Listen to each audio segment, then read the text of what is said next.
కార్యక్రమం జరగాలంటే సమర్థవంతమైన టీం ఉండాలి.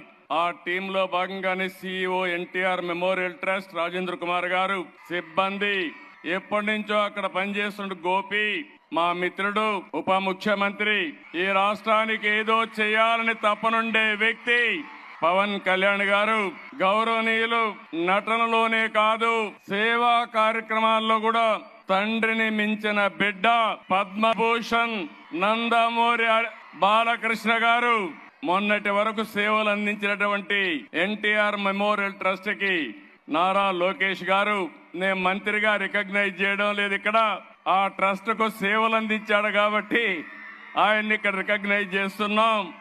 ఈరోజు ఈ ట్రస్ట్ లో మేనేజింగ్ ట్రస్టీ భువనేశ్వర్ గారు అయితే ట్రస్టీ మెంబర్ గా పనిచేస్తున్నటువంటి బ్రహ్మణి గారు, ఇప్పుడే దేవాంశం చూస్తున్నా, వాడు అందరిని అప్పుడే కంట్రోల్ చేస్తున్నాడు. నాకు కూడా 5 నిమిషాలే టైం ఇచ్చాడు.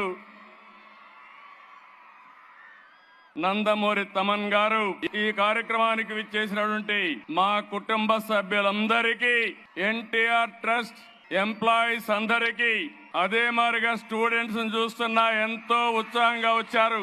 అలాంటి విద్యార్థులందరికీ, డోనర్స్ అందరికీ, ఈ రోజు వివిధ సంస్థల నుంచి వచ్చారు, ఒక మంచి కార్యక్రమానికి వచ్చారు. వారందరికీ పేరు పేరున మనస్ఫూర్తిగా మరొకసారి నా అభినందనలు.